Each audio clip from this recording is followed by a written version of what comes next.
Hey guys, Lightning Reviews here, and today we're doing part 5 to Wife Goku was in Naruto. So I hope you enjoy, and let's just get straight into it.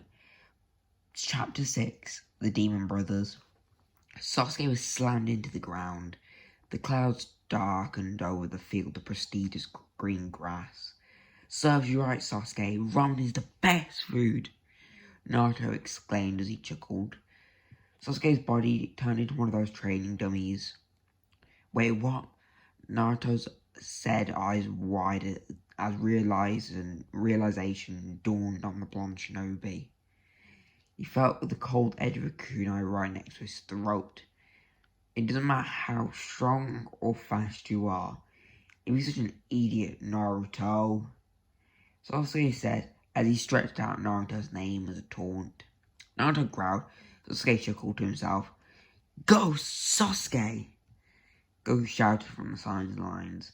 The newly made Genin had spent a mentally exhausting day going on stupid D-rank missions, despite their skill being easily ready for hire. Sasuke's cheeks had a red tint as he clenched his fist. Are you embarrassed, Sasuke? Naruto said as he wore a goofy grin.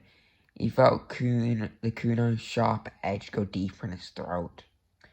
I'll kill you, Sasuke said with full seriousness. Everyone laughed but Sasuke. The next day in the Hokage's office. We have a babysitting job of the Corey's kid. You could rake leaves or even... The Hokage listed the missions as he sat behind the wooden desk, but he was cut off. I don't care, old man. Give us more exciting missions, Naruto declared as he pointed at the third Hokage. He felt two fists slam into his head. Naruto, Sasuke sharply whispered like a snake. Naruto crossed his arms and turned his head. Sorry for Naruto, Lord Hokage, Kakashi said. Hiruzen sighed. What do you think of the proposition, Kakashi? He said as he took off his pipe. He took a puff of his pipe. Kakashi tilted his head back and forth.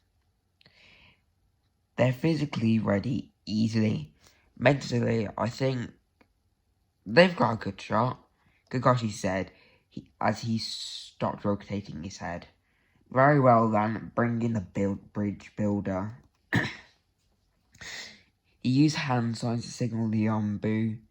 Goku's energy almost burst out of him. The doors creaked open. A man stepped inside. He had a bottle of an alcoholic drink. He wore a large straw hat and a pair of glasses which would half down his face already. Nothing else was notable, but his clothes were basically rags. Hello, Mr. Tosner. These shinobi will be the people protecting you. I hope you'll be satisfied with Konoha services. The third said as he forcefully put the same smile on his face as usual. At this point, the third had choreographed this little speech, as it usually set off first impressions well. Does spiky hair can protect me from anyone? Really? Tozuna said. His voice sounded like it had been used many times that day, although he hadn't admitted it. He narrowed his eyes in the direction of Goku. Goku tilted his head, not fully understanding for a moment. Hey, why'd you say that? Goku growled. Tozuna raised an eyebrow at this kid's nerve to talk to a client like that. He was about to speak up when Kakashi pat Goku on the shoulder, with giving him an eye smile which made the Saiyan tense his body. Still a frown directed at Tozuna, which Kakashi settled on, as it prevented a shouting match. Tozuna, seeing this, decided to drop it, since he was trying to feel some kind of hope, and he supposed shouting at what seemed to be a 12-year-old at maximum wouldn't help with this. I can assure you this is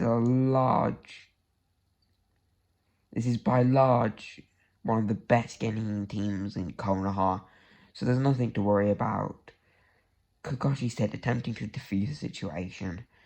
Fine, there's no point wasting more time. I thought shinobi were time efficient. Tosner said. He raised his bottle in the air as he began to walk away. Naruto at that moment felt an overbearing urge to choke the man out. With only 3 sentences did he get under the Uzumaki skin. Kakashi used his arm to begin their walk forward. Naruto wanted to resist, but he wouldn't allow this guy to ruin his first mission ever. Well, at least one outside the village. They walked out and eventually into the streets of Konoha, and then out of the gates. Naruto and Goku looked up and around. They looked for what they expected, but never found it. Their eyes stopped looking around. "This sucks," Goku said. "I know, right? This is so bland and boring," Naruto said as he looked at the scenery. It was typical, and so far the mission had been the same as a D rank. Just more medial tasks, and in this case, walking. Keep in mind, in brackets, it had only been 5 minutes. A few hours later, Team 7 had shared some dialogue, but not much. Sasuke was being aloof. Naruto couldn't help but focus on the numbness surrounding his brain like a fog. Goku was just daydreaming about facing Rock Lee again. Goku hadn't got him back for fracturing a bone in his arm. Kakashi looked over. He saw a puddle. He looked in the sky, seeing the glaring sun that had been there for a while now. He just kept walking along. 1 minute later, Kakashi's limbs fell to the ground like weights had been dropped. His eyes were airily kept open. Team 7 looked.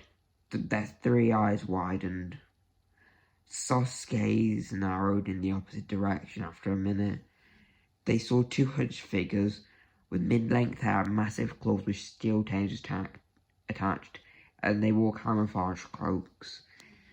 1 mouse down, 3 to go.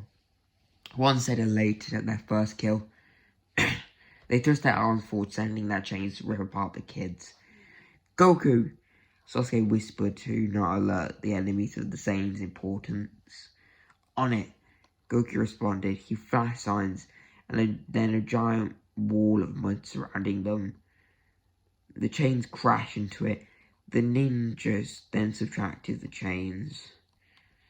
"Oh, so you kids have some tricks. Impressive," one said, suddenly hopped over the wall. "Phoenix out jutsu," Sasuke said as many dragons rushed with speed at the tuning in front of them, which he couldn't react to, as it slammed the enemy into the wall. Goku then, as a blur, slammed his fist into the tuning. The man's stomach contracted as he was forced to exhale blood. That was by far one of the hardest hits he'd ever felt. He slid down and across the wall. He slumped to the ground. Naruto was frozen and ashamed of himself. He asked himself why he was so weak, so pathetic, so scared. He knew he had to fought a strong opponent, so why? Suddenly a chain twisted around the corner of the wall, landing behind Naruto. Goku and Sasuke could react, but they tried and failed. It slashed deep into Naruto's arms. Naruto hissed as he attempted to hug his arm to his body as a sort of protection, which only made it worse. The chain circled around Naruto, ready to cut him in half. Sasuke, for the first time in his life, ran faster than Goku had. Something forced his body to move. The stains of blood and hellish red eyes sat in his mind, alongside flashes of his interactions with Naruto throughout his life. And he wouldn't allow it to end like this. Sasuke forced it. He forced his eyes to evolve. The last thing he had saw of his brothers. The thing he bragged about. If this couldn't help, he knew nothing could at this point. His eyes swelled into a pattern yet to be used by him. He appeared in front of the chain, kicking it upwards above Naruto. The chain was subtracted. Goku allowed the mud wall to fall. He saw the metallic blood pool. The bone where the flesh hadn't enough strength to stay together. And Naruto's body fall to the ground. And at that moment, he realised something. He wasn't enough. It was his fault. The Chunin was looking at Goku who had sent the chain. Then he was in the woods. He heard something like an explosion. Then green eyes came into his mind. Then he felt it, a searing pain, a hellish pain. It couldn't be described. No word was out there to describe it, just hell. He looked to see nothing. Nothing was there but a black hole of blood. He went to scream, but nothing came. He didn't have vocal cords. He writhed around, but his energy poured out of him like his blood. His muscles intense. All he could feel was torture. Over him was a demon, as he thought it was. A green slim aura surrounded him. Its spiky black hair now seemed warped, and its teeth now looked like fangs. Suddenly he felt his arm. His pain only increased as it was ripped off. The demon hadn't moved, had it? The monster seemed bored or even confused as it tilted its head. Suddenly the Chunin's vision went to nothing. Chunks of meat and bones splattered onto the trees. The demon's vision went blurry as it fell to the ground as well. Sasuke looked on. Even with the power of the Sharingan, he couldn't watch that interaction, as it could not be classed as a battle. All he knew one thing, that person had been Goku, which terrified him. Kakashi milliseconds later had appeared next to Naruto. He desperately tied the wound up with a bandage. He panicked. It shouldn't have gone like this. He allowed his guard to drop. He expected Naruto to freeze. He hadn't expected it. He couldn't. He was ashamed of himself.